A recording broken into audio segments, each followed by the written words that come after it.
bem-vindos ao Portal de Luz. A edição de maio da Folha Espírita está dedicada às mães e às reflexões sobre maternidade. E no portal de hoje nós vamos saber mais sobre a luta incansável estabelecida pela doutora Marlene Nobre em defesa da vida e contra a descriminalização do aborto, enquanto ela esteve viva entre nós. Mas antes, nós vamos ouvir juntos a prece na voz de Chico Xavier.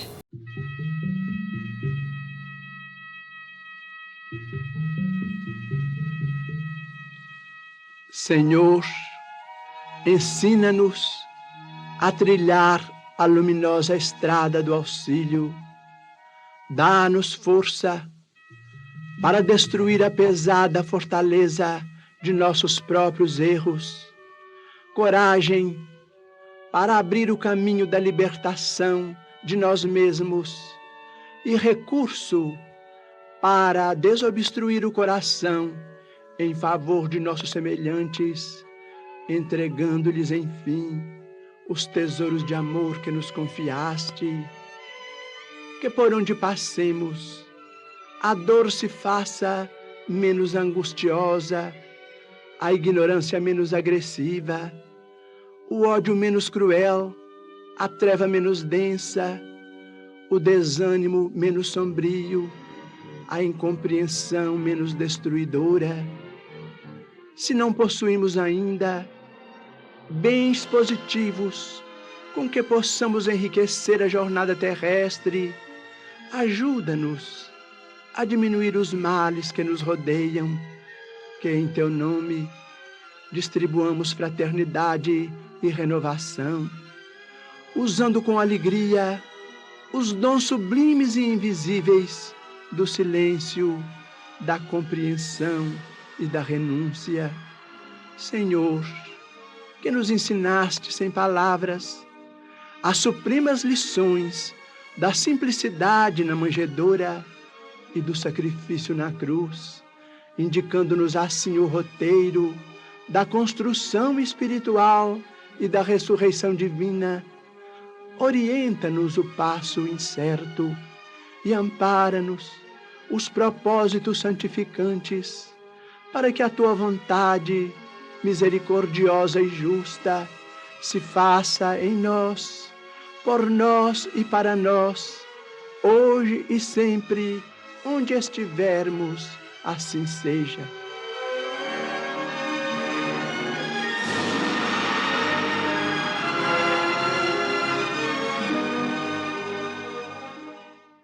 Na última edição da Folha Espírita, agora em maio, que tivemos uma edição dedicada às mães, a médica veterinária doutora Irvênia Prada dividiu com os leitores uma experiência muito marcante que ela teve junto com a doutora Marlene Nobre na luta pelo ideal em defesa da vida e contra o aborto.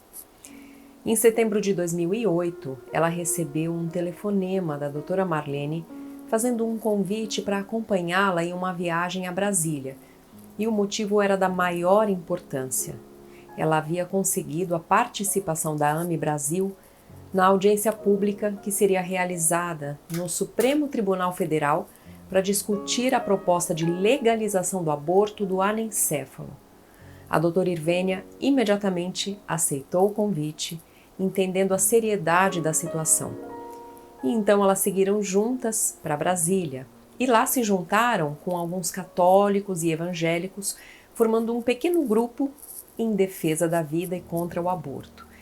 No entanto, lá eram muitos os que se posicionavam a favor do aborto e que se referiam ao feto doente como se fosse um entrave, uma afronta à vida da mulher, e que então a retirada desse feto era muito mais uma antecipação necessária do parto, sem pensarem em nenhum aspecto da questão moral.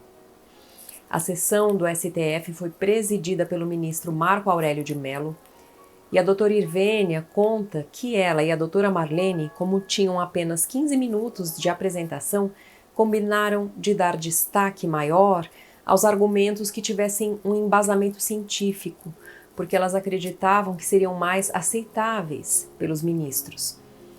A doutora Irvênia disse assim para a Folha Espírita: A doutora Marlene, com a sua autoridade profissional e moral, além da sua presença que naturalmente se impunha, mostrou aos senhores ministros importantes pesquisas científicas que esclareciam favoravelmente a manutenção da vida do anencéfalo. A doutora Irvênia lembrou também aos leitores da Folha a importância de 2 livros da doutora Marlene: O Clamor da Vida, Reflexões contra o Aborto Intencional, e A Vida contra o Aborto. Neles, ela discute questões fundamentais para esclarecer quem ainda tem qualquer dúvida sobre abortar ou manter a vida. Essas questões levantadas no livro foram levadas ao STF. Seria o embrião um mero amontoado de células? Podem os genes determinar realmente o desenvolvimento do ser humano? O feto possui psique própria? O feto teria uma memória antes da formação do seu próprio cérebro? O acaso explica a origem da vida? Seria casual, então, o arranjo de uma célula? Essa e outras questões foram colocadas pela doutora Marlene naquela sua fala no STF. E já na exposição da doutora Irvênia, ela já deu início desmontando o próprio termo anencéfalo, mostrando que ele sequer é adequado.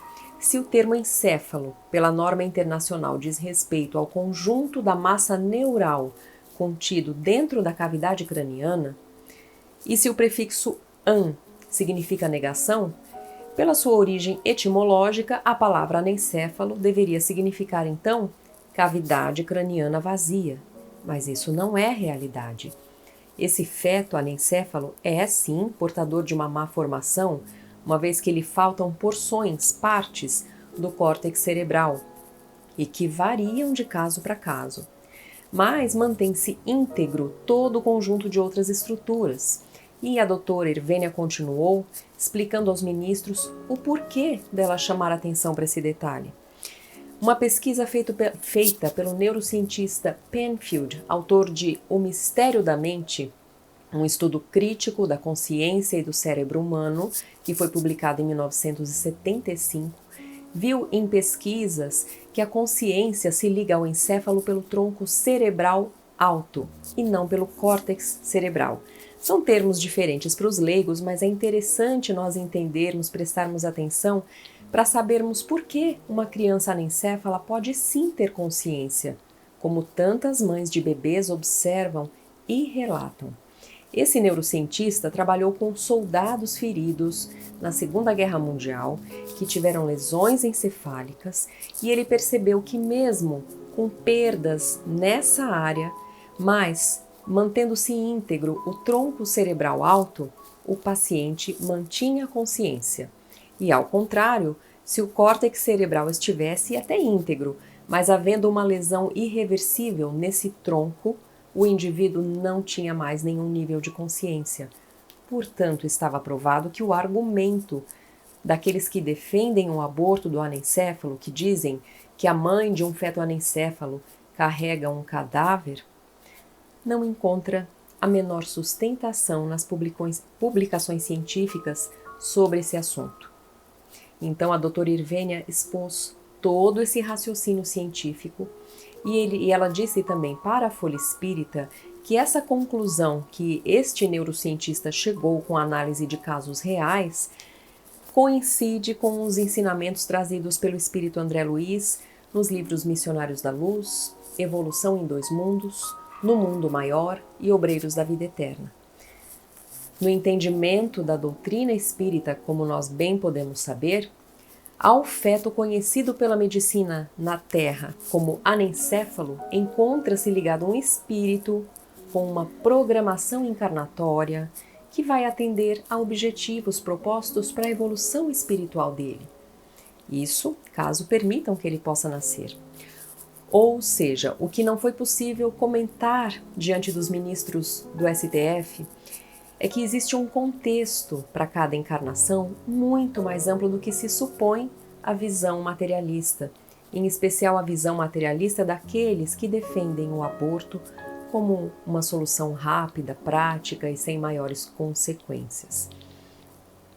Apesar de todas as informações, dos argumentos apresentados pelo grupo de espíritas evangélicos e católicos, os ministros do STF naquela época votaram favoráveis ao aborto do anencéfalo. Mas nem por isso a doutora Marlene se deu por vencida. Ela, na sequência, convidou vários integrantes da AME Brasil, entre eles, mais uma vez, a doutora Irvênia Prada, para escreverem capítulos sobre o tema. E assim foi editado o livro A Vida do Anencéfalo, Aspectos Científicos, Religiosos e Jurídicos, e que foi lançado durante o Mednesp 2009, e cuja a finalidade foi justamente dar voz ao feto. A conclusão do livro é uma só: aborto intencional é crime. Quem quiser ler o depoimento da doutora Irvênia na íntegra e outros conteúdos sobre o assunto, é só acessar o site www.folhaespírita.com.br.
A Creche Lar do Alvorecer é uma entidade assistencial mantida pelo Grupo Espírita Caibar Schutel.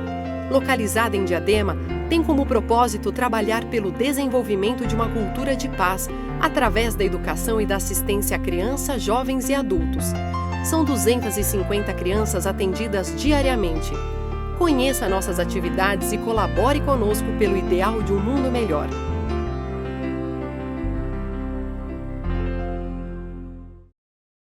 Nós vamos ouvir agora a nossa amiga Sandra Marinho no quadro Educa a Tua Alma. Olá, queridos amigos, queridas amigas. Eu já abordei esse tema aqui no programa algumas vezes, mas eu acho fundamental falar do assunto de vez em quando. Sabe por quê?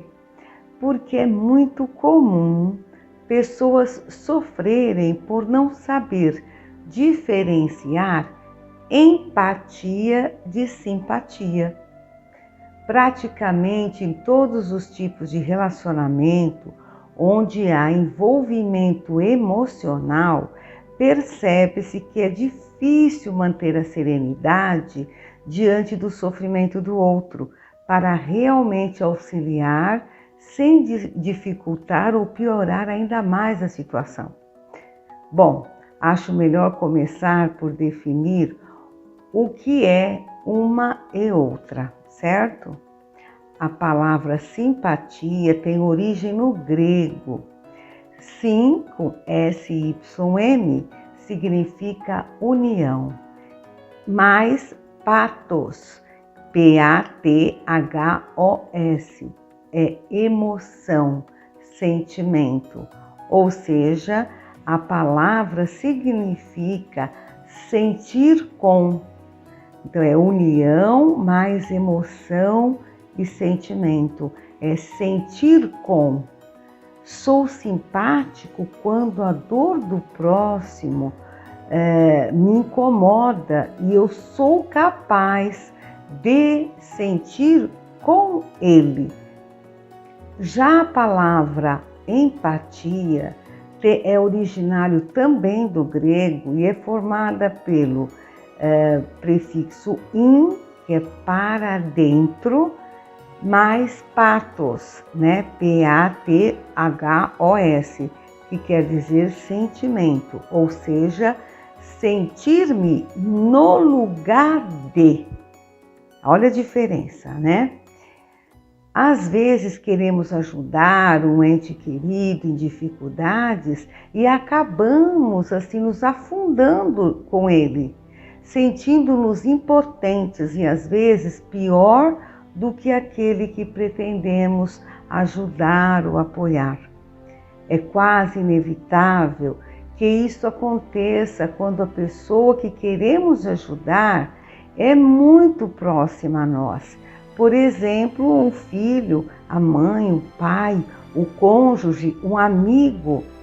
Nesse sentido, saber diferenciar esses sentimentos é fundamental para que possamos realmente ser úteis e colaborar ou auxiliar com empatia.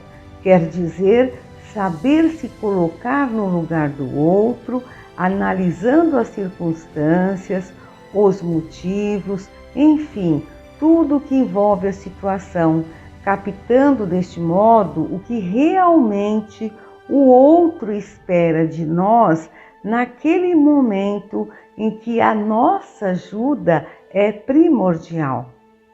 Assim, podemos realmente ajudar quem está precisando, sem que para isso nos desesperemos, tornando-nos incapazes de pensar para agir efetivamente no sentido de consolar ou amenizar a dor do outro.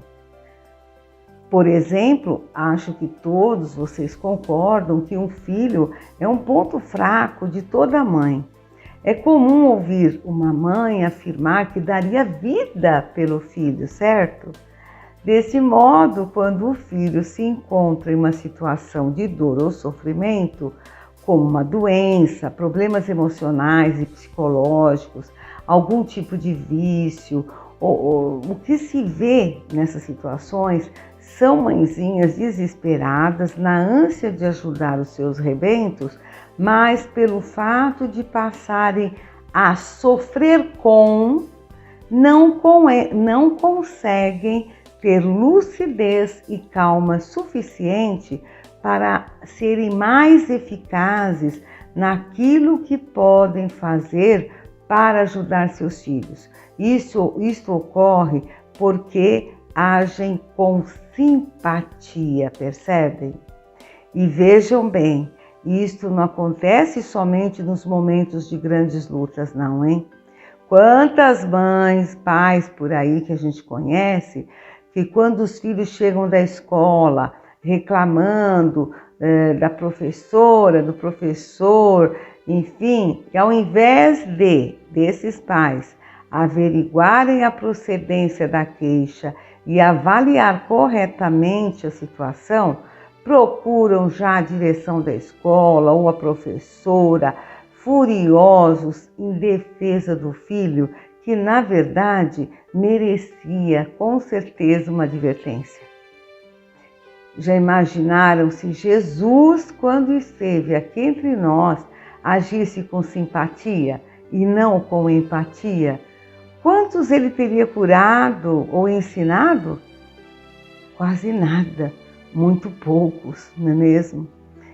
Em qualquer situação é justo nos sensibilizarmos com a situação desfavorável de alguém, nos compadecermos e nos imbuirmos do espírito de ajuda e proteção. Porém, devemos agir olhando para o problema de frente e não dentro dele, não de dentro do problema. E aí avaliar para encontrar as alternativas de solução. Quem está precisando pode estar caído, mas se nós pretendemos realmente levantar alguém, devemos estar de pé, firmes, embora respeitando as suas necessidades e sendo solidários com as suas angústias. Guardemos esta lição que pode parecer simples demais. Entretanto, quando envolve sentimento ou compromisso, fica difícil de praticar a verdadeira fraternidade, né? Porque exige não somente a nossa boa vontade e simpatia, evitando assim em nome do amor e da fidelidade aos nossos sentimentos, que nós terminemos cometendo injustiças. Ao invés de estarmos ajudando, estaremos sim alimentando no outro a condição desfavorável do seu caráter que o levou até ali. Nós temos que ter essa percepção. Antes de nos descabelarmos por alguém muito querido, que está ali caído, precisando mais do que nunca da nossa ajuda, do nosso apoio, meditemos sobre a diferença entre essas duas palavrinhas e optemos, na verdade, pela empatia, sem medo de errar. Pensemos nisso. Um grande abraço e até o próximo encontro. E agora nós vamos ouvir o nosso amigo Maida com o Momento Doutrinário. Amigas e amigos, como sempre, é uma satisfação enorme estarmos juntos em mais um Momento Doutrinário. Hoje convidamos a todos para refletirmos sobre os ensinamentos contidos nos livros Evolução em Dois Mundos, capítulo 1, item Impérios Estelares, do Espírito André Luiz, e A Caminho da Luz, capítulo 1, A Gênese Planetária, Espírito Emmanuel, ambos psicografia de Francisco Cândido Xavier, respectivamente em 1958 e em 1938, os quais nos deixaram os seguintes ensinamentos. Diz André Luiz: devido à atuação desses arquitetos maiores, surgem nas galáxias as organizações estelares, como vastos continentes do universo em evolução, e as nebulosas intragalácticas como imensos domínios do universo, encerrando a evolução em estado potencial, todas gravitando ao redor de pontos atrativos com admirável uniformidade coordenadora. É aí, no seio dessas formações assombrosas que se estruturam interrelacionados, a matéria, o espaço e o tempo a se renovarem constantemente, oferecendo campos gigantescos ao progresso do espírito. Cada galáxia, quanto cada constelação, guardam no cerne a força centrífuga própria, controlando a força gravítica com determinado teor energético, apropriado a certos fins. A engenharia celeste equilibra rotação e massa, harmonizando energia e movimento, e mantém-se desse modo, na vastidão sideral, magnificentes florestas de estrelas, cada qual transportando consigo os planetas constituídos e em formação, que se lhes vinculam magneticamente ao fulcro central, como os elétrons se conjugam ao núcleo atômico, em trajetos perfeitamente ordenados na órbita que se lhes assinala de início. E o Espírito Emmanuel complementa essas informações dizendo: que força sobre-humana pôde manter o equilíbrio da nebulosa terrestre, destacada do núcleo central do sistema, conferindo-lhe um conjunto de leis matemáticas, dentro das quais se iam manifestar todos os fenômenos inteligentes e harmônicos de sua vida por milênios de milênios? Distando do Sol cerca de 149 milhões e 600 mil quilômetros e deslocando-se no espaço com a velocidade diária de 2 milhões e 500 mil quilômetros em torno do grande astro do dia, Sol, imaginemos a sua composição nos primeiros tempos de existência como planeta. Laboratório de matérias ignescentes, o conflito das forças telúricas e das energias físico-químicas opera as grandiosas construções do teatro da vida no imenso cadinho, onde a temperatura se eleva por vezes a 2.000 graus de calor, como se a matéria colocada num forno incandescente estivesse sendo submetida aos mais diversos ensaios para examinar-se a sua qualidade e possibilidades na edificação da nova escola dos seres. As descargas elétricas em proporções jamais vistas pela humanidade despertam estranhas comoções no grande organismo planetário, cuja formação se processa nas oficinas do infinito. A criação da Lua nessa computação de valores cósmicos em que laboram os operários da espiritualidade sob a orientação misericordiosa do Cristo, delibera-se a formação do satélite terrestre. O programa de trabalhos a realizar-se no mundo requeria o concurso da Lua nos seus mais íntimos detalhes. Ela seria a âncora do equilíbrio terrestre nos movimentos de translação que o globo efetuaria em torno da sede do sistema. O manancial de forças ordenadoras da estabilidade planetária e, sobretudo, o orbe nascente, necessitaria da sua luz polarizada como suave magnetismo e atuaria decisivamente no drama infinito da criação e da reprodução de todas as espécies nos variados ramos da natureza. Amigas e amigos, como podemos perceber, os conhecimentos humanos ainda são incipientes frente à grandiosidade do universo. Temos muito que aprender. Boas reflexões, agradecemos pela companhia e convidamos a todos para que continuem a acompanhar o programa Portal de Luz e que compartilhem esses nossos estudos nas redes sociais. Desejamos muita saúde, paz, equilíbrio e amor no coração. Até o próximo encontro. Fiquem com Deus. Um grande abraço. Estamos encerrando por aqui. Se inscreva no nosso canal e acione o sininho para receber as notificações de todos os nossos programas, aulas e estudos de obras da doutrina espírita. Muito obrigada e até a próxima!